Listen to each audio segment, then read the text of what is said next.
This is Honors Algebra 2 Pre-Calc. We're doing section 9.4 in Pre-Calculus, which is proofs by mathematical induction. We're doing example 4 now, which is an inequality proof by mathematical induction. Now, these are a little bit trickier than the ones that we've seen so far. In examples 1, 2, and 3, essentially what happened is that we wrote out our k plus 1th expression. We were able to replace the k plus 1th expression with some stuff that included p sub k and the k plus 1th term.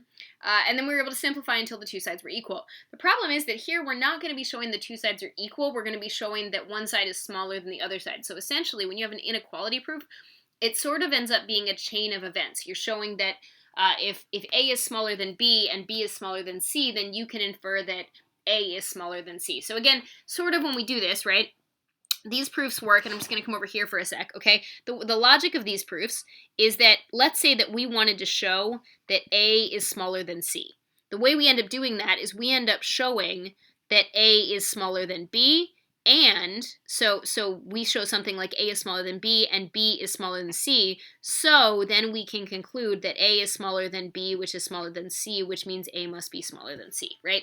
So that's sort of the way these proofs go, right? They usually have 2 or 3 links in a chain. So that's usually the way I refer to it, is sort of like it's a chain and there are links in the chain. So that's what we're going to work through now. And again, they're a little bit more difficult. I think they're a little bit less intuitive for people. So we still use the same steps that we've been using, right? Mathematical induction proofs have 3 steps. Number 1, we have to show that this works for whatever the smallest n value is they give us. Now, since they said all positive integers n, we're using 1 again. At some point later on, we're going to do a proof that doesn't start at 1. We'll do one that starts at like 3 just to make a point. Okay, so show p sub 1 is true. P sub 1 would be that 1 is less than 2 to the first. Well, 1 is less than 2. That's definitely true. Great. Second thing, we're going to assume p sub k, right? So we're going to assume p sub k is true, meaning we are allowed to say that k is less than 2 to the k. That's a fact. Okay, we're allowed to assume that this is a fact that we will use moving forward, okay? Our third job then is to show, sorry, you're hearing a bunch of yawning and shaking dogs because there are several dogs sleeping in the room while I record this video, hiding from a toddler, because that's what we do now, we hide from a toddler.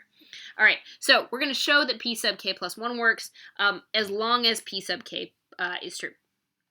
So in order to show that, what we're trying to show is that k plus 1 is going to be smaller than 2 to the quantity k plus 1, right? We're trying to show that. So here's sort of what I mean when I talk about a chain reaction, okay? So what this is going to end up looking like is k plus 1 is going to be smaller than some missing link, which is going to be smaller than 2 to the k plus 1.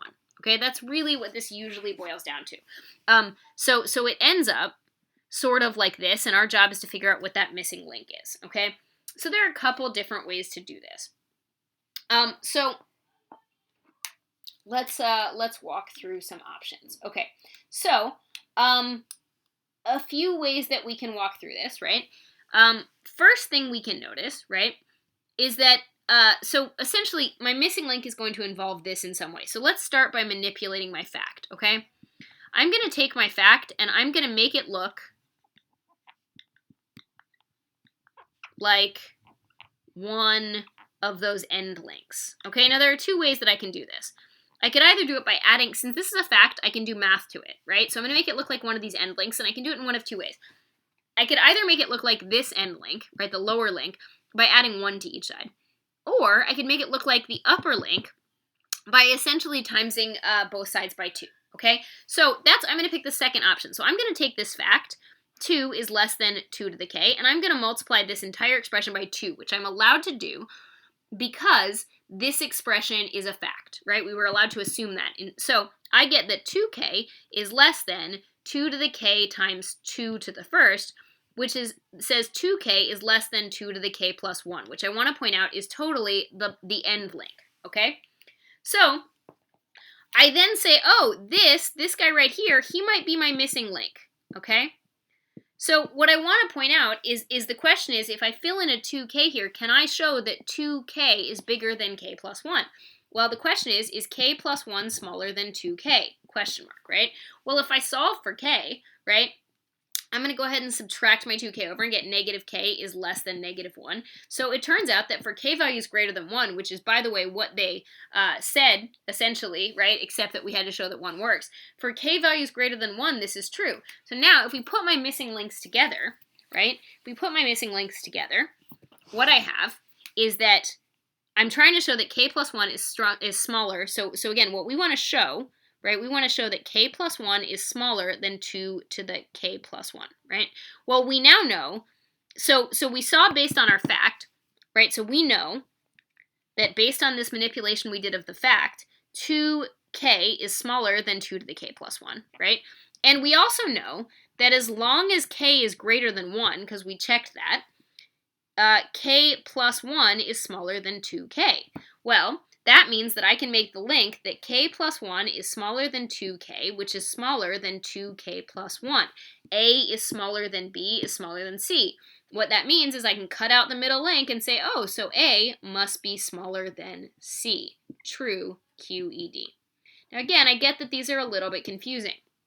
The reason that I only had to, so even though it said all positive integers and I only dealt with k greater than 1, it's okay because we already know, right, we already know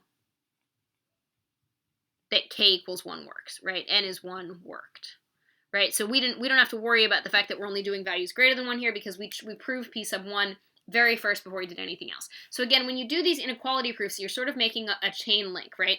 You know you want to prove these two ends. There's some missing link in the middle that you're going to find by manipulating that p sub k term like we did in red over here.